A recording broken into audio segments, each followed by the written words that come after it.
सुबह सवेरे अहमदाबाद रवानगी के पेश नजर रात का बकिया हिस्सा सोकर गुजारने के लिए मैं बिस्तर पर दराज हो गया, मगर मैंने जैसे ही आंखें बंद की असलम अली का हंसता मुस्कुराता चेहरा नजरों के सामने आ गया। मैंने खुद को समझाने की कोशिश की कि असलम अली बेशक मुझे भाइयों से बढ़कर प्यारा था और उससे हमेशा के लिए जुदा होने का सदमा दिल से भुलाना हरगिज आसान नहीं है, मगर मेरा वतन मुझे दुनिया की हर चीज हर रिश्ते से बढ़कर अजीज है। शिद्दत रंज से बेबस होकर मैं अपना फर्ज मनसबी नजरअंदाज करने का मुतहम्मिल नहीं हो सकता, मगर दिल का था कि अक्ल के तमाम दलाइल सारे इंतबाह कबूल करने के बावजूद बार बार असलम अली की याद में आंसू बहाने लगा। थक हार कर बिलाखिर मैंने अल्लाह रब्बुल इज्जत से मदद मांगी। तभी शायद कराची में गालिबन मेरी याद में जागती मेरी माँ ने गोया जहनी पैगाम के जरिए मुझे तंबीह की, मेरे नादान बेटे, कोई प्यारा हमेशा के लिए बिछड़ जाए तो उसकी याद में आंसू बहाने की बजाय मगफिरत और दर्जात की बुलंदी के लिए दुरूद पाक और कलाम इलाही की सौगातें भिजवाई जाती हैं। यही किसी रुखसत हो जाने वाले अपने से मोहब्बत के इजहार का सबसे मुनासिब जरिया है। यकलख्त मेरे दिल में सुकून की कैफियत पैदा हो गई। मैं निहायत खुशो खुजू से अपनी वालिदा के पुरजोर हुक्म की तामील में लग गया। इसी मशगूलियत में जाने कब मेरी आंख लग गई।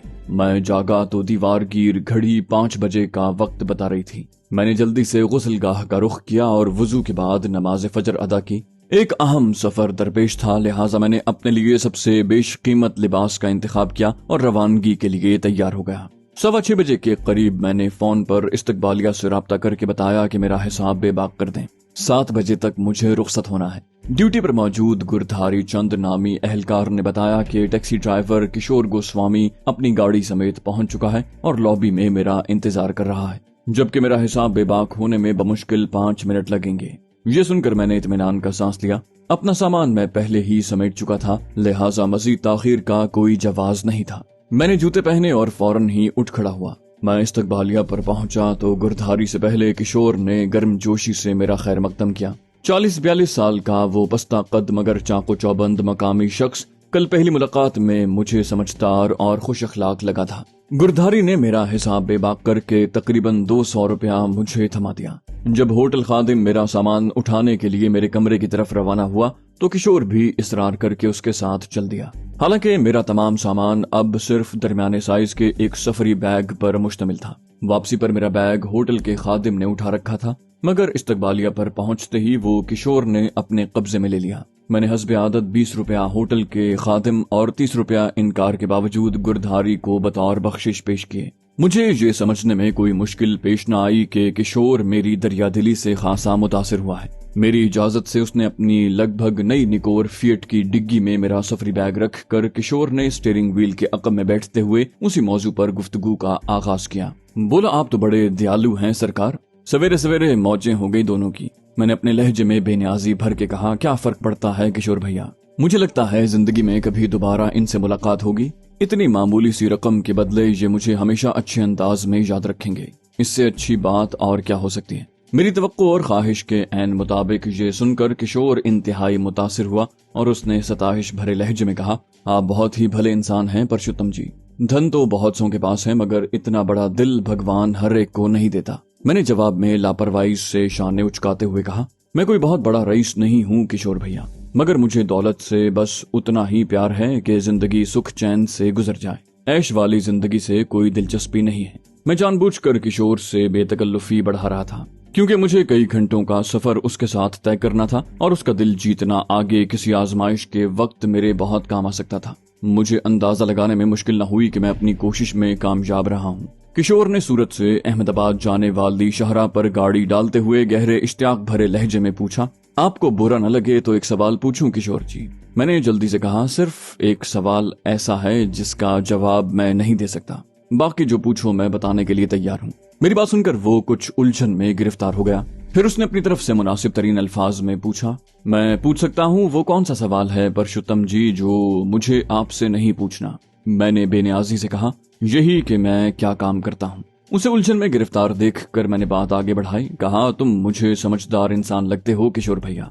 थोड़ा सा जहन पर जोर दोगे तो खुद ही समझ जाओगे कि मैं कौन हूँ, और उसके साथ ही तुम ये भी समझ लोगे कि मैं अपना पेशा क्यों नहीं बता सकता। बस यूं समझ लो कि ये बात राज में रखना मेरे पेशे का तकाजा है। और तुम्हारा इस सवाल के जवाब से बेखबर रहना तुम्हारे और मेरे दोनों के हक में बेहतर है। वो पेशानी पर गौर और फिक्र की सिलवटें लिए कुछ देर सोचता रहा, फिर यकलख्त पुरजोश लहजे में बोला, मैं समझ गया, बिल्कुल समझ गया परशुत्तम जी। अब मैं इस बारे में बिल्कुल नहीं पूछूंगा, मगर इतना जरूर कहूंगा कि मुझे फख्र है कि आपकी खिदमत का मुझे मौका मिला। मैंने अपना लहजा गंभीर बनाते हुए कहा, मेरा अंदाजा ठीक निकला, तुम वाकई समझदार इंसान हो, तुम वाकई जान गए हो। मगर मेरी दरखास्त है कि कैसे भी हालात हों ये राज किसी पर नहीं खुलना चाहिए। बस इतना बता दूं कि मुझे डिफेंस मिनिस्टर कृष्णा मेनन जी को रिपोर्ट पेश करने के लिए अहमदाबाद से आज दोपहर 3 बजे की फ्लाइट से दिल्ली जाना है। अगर किसी उलझन की वजह से मैं ये फ्लाइट नहीं पकड़ सका तो मुल्क की सलामती को भारी नुकसान पहुंच सकता है। किशोर मेरी जबान से निकलने वाला एक एक लफ्ज गौर से सुन रहा था।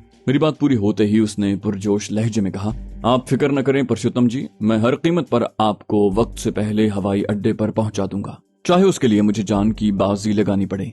ये धरती मुझे अपनी जान से बढ़कर प्यारी है परशुत्तम जी। मैंने तारीफी लहजे में कहा, तुम्हारी जबान से ये सुनकर मुझे खुशी और फख्र महसूस हो रहा है, मगर याद रहे हालात कैसे भी हों, मेरी असल शनाख्त तुम्हारी जबान पर नहीं आना चाहिए। किशोर ने मुझे यकीन दिलाया कि मेरी हिदायत पर हर्फ बहर्फ अमल करेगा। उसका लहजा बता रहा था कि उसने मेरा रास्ता रोकने वाले किसी पहाड़ से भी आंखें बंद करके टकराने का अज़्म कर लिया है। शहर की हुदूद से बाहर निकलते ही किशोर ने ट्रैफिक कम होने का फायदा उठाते हुए गाड़ी की रफ्तार काफी बढ़ा दी। उसकी ड्राइविंग से एतमाद नुमाया था। उसने कहा, मैं महाराष्ट्र के कस्बे मालीगांव की निवाही बस्ती चंदनपुरी में किसान के घराने में पैदा हुआ हूँ, मगर 10वीं पास करने के बाद मुझे देहाती जिंदगी से चिढ़ होने लगी थी, इसलिए मैं माँ बाप और बड़े भाई से बगावत करके नासिक चला गया। वहाँ मैंने कॉलेज में दाखिला ले लिया और गुजारे के लिए छोटे मोटे काम भी करता रहा।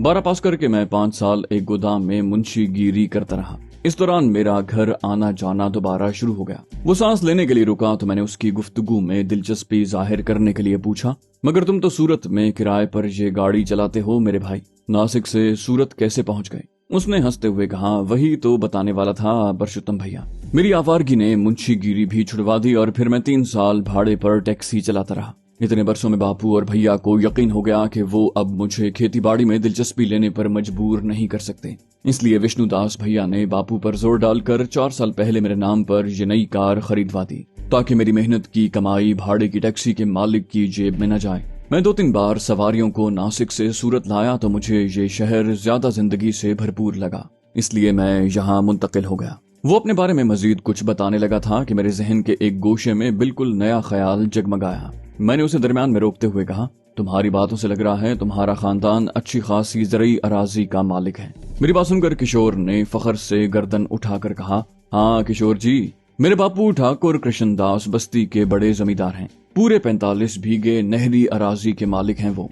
सब बस्ती वाले उन्हें प्रधान मानते हैं। मैंने सताइश भरे लहजे में कहा, यानी तुम्हारा पूरा नाम ठाकुर किशोर दास है? उसने कदरे शर्मिंदा सा होकर कहा, जी हाँ परशुत्तम जी, मगर मुझे सूरत जैसे रईसों के शहर में ये नाम अपनाते शर्माते हैं। यहाँ तो हजारों ऐसे कारोबारी बसते हैं जो मेरे बापू से 100 गुना ज्यादा दौलत के मालिक हैं। मैंने उसे सरजनिश भरे लहजे में कहा, तुम्हारी ये बात तो मुझे अच्छी नहीं लगी किशोर भैया।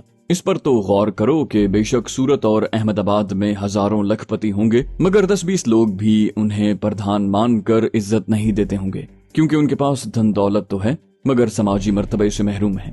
इसलिए तुम्हें अपने बापू पर फख्र होना चाहिए। उसने महजूब सा होकर कहा, मुझे उन पर फख्र तो है परशुत्तम जी, मगर शहर में। मैंने उसकी बात काटते हुए गंभीर लहजे में कहा, अच्छा ठीक है, अब तुम मेरी बात गौर से सुनो। मेरी असल शनाख्त का तो तुम्हें अंदाजा हो ही चुका है। तुम ये भी समझ चुके हो कि मेरे लिए सबसे, यहाँ तक के पुलिस वालों से भी अपनी पहचान छुपा कर रखना न सिर्फ देश की सलामती बल्कि खुद मेरे लिए भी जिंदगी और मौत का मसला है। किशोर ने मेरी बात गौर से सुनी और फिर जोशीले अंदाज में असबात में गर्दन हिला दी। मैंने उसी संजीदा लहजे में कहा, तो अब ये गुर की बात भी समझ लो कि अपनी असल शनाख्त छुपाने का सबसे अच्छा तरीका ये है कि कोई दूसरी शनाख्त अपना ली जाए। तुम मेरी बात समझ रहे हो ना किशोर भैया? उसने एक बार फिर हाँ में गर्दन हिला दी। मैंने पुरएतमाद लहजे में बात आगे बढ़ाई, कहा, और सबसे मजबूत शनाख्त वो होती है जो किसी असल शख्सियत से उधार ली जाए ताकि शक होने पर उसे फर्जी साबित न किया जा सके। किशोर ने मेरी ये बात भी तवज्जो से सुनी, फिर बोला, आपकी बात में तजुर्बे का वजन है परशुत्तम जी, मगर मैं ये सब बताने का असल मकसद नहीं समझा। मैंने कहा, दरअसल मैं चाहता हूँ कि अपनी असल शनाख्त छुपाने के लिए कुछ घंटों के लिए तुम्हारे बड़े भाई ठाकुर विष्णुदास का रूप धार लूं। तुम्हें कोई एतराज तो नहीं? मेरी बात सुनकर वो चौंका और कुछ देर सोचकर पुरजोश लहजे में बोला, मुझे भला क्या एतराज होगा परशुत्तम जी। देश की सेवा के लिए हम सबको जो कुछ हो सके वो करना चाहिए। फिर आपने तो मुझसे कोई बड़ी कुर्बानी नहीं मांगी। मैंने कहा, बस ठीक है, अब मैं तुम्हारा बड़ा भाई ठाकुर विष्णुदास हूँ। मुझे दिल घबराने की बीमारी है और तुम मुझे अहमदाबाद के मशहूर डॉक्टर शांति लाल जमनादास मेहता के पास इलाज के लिए ले जा रहे हो। मेरी बात समझ गए? मेरी बात सुनकर वो एक बार फिर चौंका और बोला, ओ, तो आप डॉक्टर शांति लाल जी को जानते हैं? ठीक है, आप जो बता रहे हैं जरूरत पड़ने पर मैं वही करूंगा। बल्कि मुझे फख्र है कि मुझे देश के इतने बड़े सपूत के साथ काम करने का मौका मिल रहा है। मैंने तारीफ भरे लहजे में कहा, मुझे तुमसे यही उम्मीद थी किशोर। अब जरा तुम मुझे अपने भैया का हुलिया और कद काठ वगैरह भी जरा तफसील से बताओ। किशोर ने हैरानी से मुझे देखा। मैंने पूरे एतमाद लहजे में कहा, बात यह है किशोर भैया, हमें सिखाया गया है कि किसी की शनाख्त अपना ना हो तो सिर्फ उसका नाम लेना काफी नहीं है, वरना रंगे हाथों पकड़े जाने का खतरा बढ़ जाता है। यूं समझ लो कि तुम्हारे भाई का सर सुभाष चंद्र बोस की तरह गंजा और मूछें साफ हों और मैं भगत सिंह की तरह तावदार मूछों और घुंघरियाले बालों के साथ खुद को ठाकुर विष्णुदास बताऊं तो तुम्हारे भाई के हुलिये से जरा भी वाकिफ शख्स के हाथों मेरे पकड़े जाने का इम्कान कितना बढ़ जाएगा ना। मेरी वजाहत सुनकर किशोर यकलख्त जोश से मचल गया। बोला, ये तो आपने कमाल की बात बताई परशुत्तम जी, वाकई इस तरह तो पकड़ में आने का खतरा बहुत बढ़ जाएगा। आप वाकई अपने काम के माहिर हैं। बहरहाल विष्णु भैया का कद तो आप जितना ही है, बस जिस्म थोड़ा भारी है। उनका रंग आपके मुकाबले में कुछ सांवला है और उनकी मूछें वैसी ही हैं जैसी बलराज साहनी जी ने अपनी फिल्म भाभी में लगा रखी थी। मैंने किशोर की बातें गौर से सुनी और फिर ख्याल जाहिर किया। कहा, मेरा ख्याल है विष्णु भैया की उम्र भी लगभग मेरे ही जितनी होगी। किशोर ने एक नजर सामने सड़क पर डाली और फिर मेरी तरफ देखकर कहा, मुझे आपकी उम्र का तो नहीं पता, मगर विष्णु भैया 2 महीने बाद 45 बरस के हो जाएंगे। आप तो 40 के भी नहीं लग रहे। मैंने कहा, नहीं, मैं भी 3 माह पहले ही 44 साल का हुआ हूँ। हमारी उम्र में ज्यादा फर्क नहीं है। तुम फिक्र न करो, मुझे उनसे मिलती जुलती शक्ल और हुलिया बनाने में ज्यादा मुश्किल पेश नहीं आएगी। हमें भेस बदलने की खास ट्रेनिंग दी जाती है। रास्ते में किसी बड़े कस्बे या शहर से कुछ सामान खरीदना पड़ेगा। किशोर ने मरूब से लहजे में कहा, मैंने अंग्रेजी फिल्मों में जासूसों को मेकअप से शक्लें बदलते देखा है परशुत्तम जी, मगर मुझे ये नहीं पता था कि असल में भी शक्ल बदल सकते हैं। मैंने हंसते हुए कहा, तुम अपनी आंखों से देख लेना यार, और अब तुम परशुत्तम की बजाय विष्णु भैया कहना शुरू कर दो। मेरा ख्याल है अब तो बड़ा शहर भरूच ही आएगा। किशोर ने जल्दी से कहा, हाँ, हम कोई 1.5-2 घंटे में भरूच पहुंच जाएंगे। वहाँ के धोली कोई बाजार में हम नाश्ता भी करेंगे और जो कुछ भी चाहिए वहाँ से मिल जाएगा। मैंने कहा, बहुत खूब। मुझे लग रहा है कि तुम इसी रफ्तार से गाड़ी भगाते रहे तो हम दोपहर तक अहमदाबाद भी पहुंच जाएंगे। मेरा ख्याल है भरूच से सामान लेने के बाद थोड़ा बहुत खाने पीने का सिलसिला करके दोबारा चल पड़े। हम जितनी जल्दी अहमदाबाद पहुंच जाएं अच्छा है। वहां पहुंचकर डट कर खाना खाएंगे। किशोर ने जोशीले लहजे में कहा, जो हुक्म विष्णु भैया, हम जल्द से जल्द भरूच से निकलने की कोशिश करेंगे। ये कहकर उसने गाड़ी की रफ्तार मजीद बढ़ा दी। नतीजतन हम कोई 1.25 घंटे में भरूच पहुंच गए। वो अच्छा खासा बड़ा शहर अभी बेदार हो रहा था। धोली कोई बाजार समेत बेशतर तिजारती मराकज अभी रफ्ता रफ्ता खुल रहे थे। मजबूरन हमें भरूच रेलवे स्टेशन के करीब नर्मदा दरिया से कुछ ही फासले पर वाक़े एक हलवाई के थल्ले पर बाकायदा नाश्ता करना पड़ा।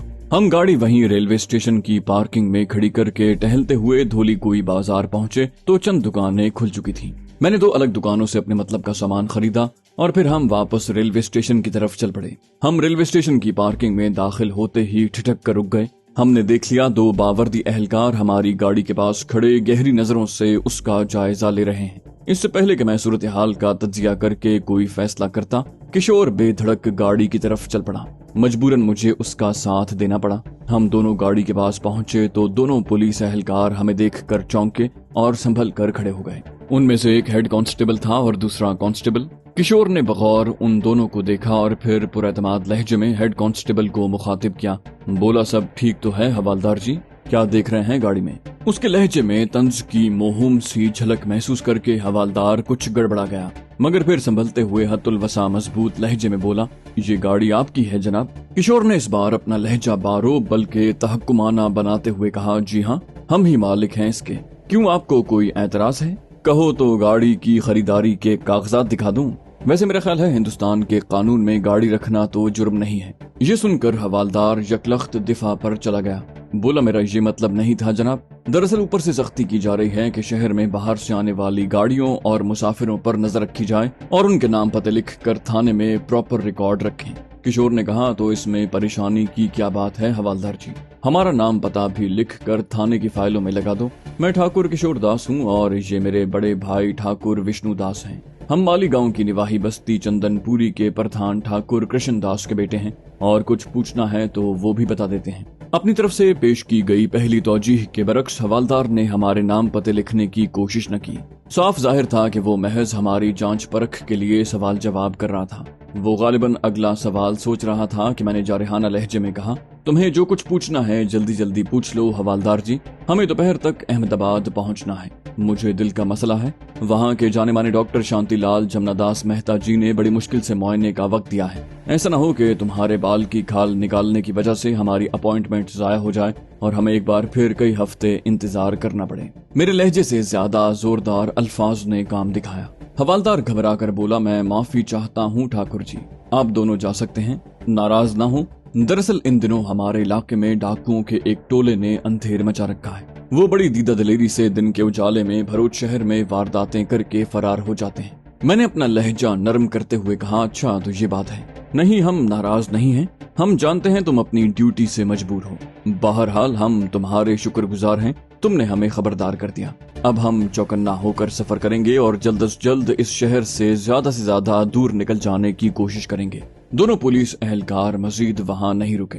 किशोर ने मुस्कुराते हुए मुझे देखा और खुशगवार लहजे में कहा, गाड़ी में तशरीफ रखें विष्णु भैया। इन दोनों पुलिस वालों ने अच्छा खासा वक्त बर्बाद कर दिया। मैंने संजीदा लहजे में कहा, जहाँ इतना वक्त जाया हुआ है 1-2 मिनट और सही। उस हवालदार की फराहम करदा इत्तला ने मेरे दिल में वसवसा पैदा कर दिया। तुम गाड़ी की डिग्गी खोलो, मैं अपने बैग का जायजा लेना चाहता हूँ, कहीं चोर उचक्के ने वाकई काम न दिखा दिया हो। किशोर ने चौंक कर तशवीश भरी नजरों से मेरी तरफ देखा और मजीद कुछ कहे बगैर गाड़ी की डिग्गी खोल दी। अपना अनमोल खजानों से भरा सफरी बैग बाहिफाजत मौजूद पाकर मैंने इत्मीनान का सांस लिया। कुछ ही देर के बाद हमारी गाड़ी अहमदाबाद की तरफ उड़ी जा रही थी। मुझे लगा कि पुलिस एहलकारों की बातों का किशोर पर कुछ ज्यादा ही असर हो गया है। मैंने सोचा कि कहीं खौफ के मारे ये कोई हादसा न कर बैठे, लिहाजा मैंने उसे बातों बातों में तसल्ली देने का फैसला किया। कहा, मेरा ख्याल है ये डाकुओं वाली हवालदार को कहानियां घड़ने का कुछ ज्यादा ही शौक है। साफ लग रहा है कि उसने अपनी झेप मिटाने के लिए ये चोर डाकुओं वाला शोशा छोड़ा है। किशोर ने गाड़ी की रफ्तार कुछ कम करते हुए हैरानी से मुझे देखा। बोला, ये आपने कैसे अंदाजा लगाया विष्णु भैया? उसे भला हमसे झूठ बोलने की क्या जरूरत थी? मैंने हंसते हुए कहा, सच कहूँ तो तुमने उस बेचारे को ये किस्सा तराशने पर मजबूर किया है। मेरी बात सुनकर किशोर चौंका। बोला, मैंने क्या किया भाई? मैंने उसी खुशगवार लहजे में कहा, हम जब गाड़ी के पास पहुंचे तो हवालदार ने हम पर रोब डालने और अफसरी जताने की कोशिश की थी, मगर तुमने उल्टा उसे रगेद दिया। वो खिसियाना तो हो गया मगर हम पर रोब डालने की कोशिश तर्क न की। उसने पहले हमारा नाम पता पूछकर हमें दहलाने की कोशिश की, मगर एक बार फिर तुमने अपने ठाकुर होने का भारी भरकम टोकरा उसके सर पर रख दिया। मुझे यकीन है उसने ये डाकुओं वाली शुरली हमें दहशतजदा करने के लिए छोड़ी थी, जिसमें वो कुछ हद तक कामयाब भी रहा। किशोर ने मेरी बात तवज्जो से सुनने के लिए गाड़ी की रफ्तार मजीद कम कर दी। कुछ सानिये सोचकर वो बोला, हो सकता है उसने वाकई झूठ बोला हो, मगर एहतियात से काम लेने में क्या हर्ज है भाई? वैसे भी हम जितनी जल्दी अहमदाबाद पहुंच जाएं हमारे लिए अच्छा है। मैंने कदरे मुदाफियाना लहजे में कहा, हाँ हर्ज तो कोई नहीं, मगर तुम बेफिक्र हो जाओ। अगर वाकई डाकुओं ने हमें रास्ते में रोकने की कोशिश की तो ये उनकी जिंदगी की सबसे बड़ी भूल है। मेरे पास 15 गोलियों वाला विलायती पिस्तौल है, मैं एक को भी बचकर नहीं जाने दूंगा। ये कहते हुए मैंने अपने लिबास से बरेटा बरामद करके किशोर को जियारत करवा दी। उसके चेहरे पर पहले हल्का सा खौफ झलका, फिर जोश और हैजान का गलबा हो गया। उसने बमुश्किल अपने जज्बात संभालते हुए कहा, आप तो सचमुच हॉलीवुड की जासूसी फिल्मों के हीरो जैसे लग रहे हैं भाई। मैंने एक जमाने में बापू की 2 नाली बंदूक से बहुत से तीतर, चकोर और मुर्गाबियां शिकार की हैं, मगर विलायती हथियार चलाने का कभी मौका नहीं मिला। मैंने हंसते हुए कहा, चलो रास्ते में कोई मुनासिब जगह मिली तो तुम्हारा ये शौक भी पूरा कर दूंगा। मैं ये पिछले साल लंदन से खरीद कर लाया हूँ। इसका नाम बरेटा है और ये इटली का बना हुआ है। गाड़ी की रफ्तार अब भी काफी तेज थी, मगर किशोर की ड्राइविंग में हिजानी कैफियत खत्म हो गई थी। कोई आधा पौना घंटा मजीद सफर करने के बाद हम नबीपुर नामी कस्बे से आगे निकले तो वो पूरी तरह पुरसुकून हो गया। मजीद पौने घंटे के सफर के बाद हम करजान कस्बे और फिर उतने ही सफर के बाद बड़ौदा के मज़ाफात में पहुंच गए। उसने शहर के हुजूम से बचने के लिए कदरे लंबा चक्कर काट कर गाड़ी आगे बढ़ाई। अब रास्ते के साथ साथ लगभग छोटी बड़ी आबादियां चल रही थी। मेरे मशवरे पर किशोर ने आनंद नामी कस्बे से पेट्रोल डलवाया और कस्बे से कोई 1 मील आगे बढ़ने के बाद मेरे कहने पर गाड़ी घनी झाड़ियों के दरमियान बाएं तरफ जाती पतली सी नीम पुख्ता सड़क पर मोड़ ली। मेरे अंदाजे के मुताबिक आगे चलकर मुकम्मल सुनसान और वीरान नीम पहाड़ी इलाका शुरू हो गया। मैंने गाड़ी रास्ते से उतरवाकर एक तरफ रुकवाई और फिर किशोर के मशवरे से ठाकुर विष्णुदास से मुशाबे भेस भरने लगा। मैंने सबसे पहले लिबास के नीचे रुई की मोटी सी बंडी पहन ली, जिससे मेरा जिस्म खासा भारी नजर आने लगा। फिर मैंने रंगत सांवली की और आखिर में मूछें भी चिपका ली। अलबत्ता सादा शीशों वाली ऐनक जूं की तूं रहने दी, क्योंकि वो मेरे हुलिये और नई शख्सियत से पूरी तरह मेल खा रही थी। इस दौरान मैं किशोर ताज्जुब के मारे मुंह खोले मेरी सारी कार्रवाई देख रहा था। बिलाखिर उसने इकरार किया कि मैं खासी हद तक उसका विष्णु भैया दिखाई दे रहा हूँ। नया बहरूप अपनाने में ज्यादा वक्त नहीं लगा। कुछ ही देर में हमारी गाड़ी एक बार फिर फर्राटे भर रही थी। हम अहमदाबाद के मज़ाफात में पहुंचे तो लगभग 11 बजे का वक्त हुआ। किशोर ने बिलाशुबा सुबक रफ्तारी से गाड़ी चलाई थी। मैंने उसे जबरदस्त शाबाश दी। उसने हंसते हुए शुक्रिया अदा किया और पूछा, अब ये 4 घंटे कहाँ गुजारेंगे विष्णु भैया?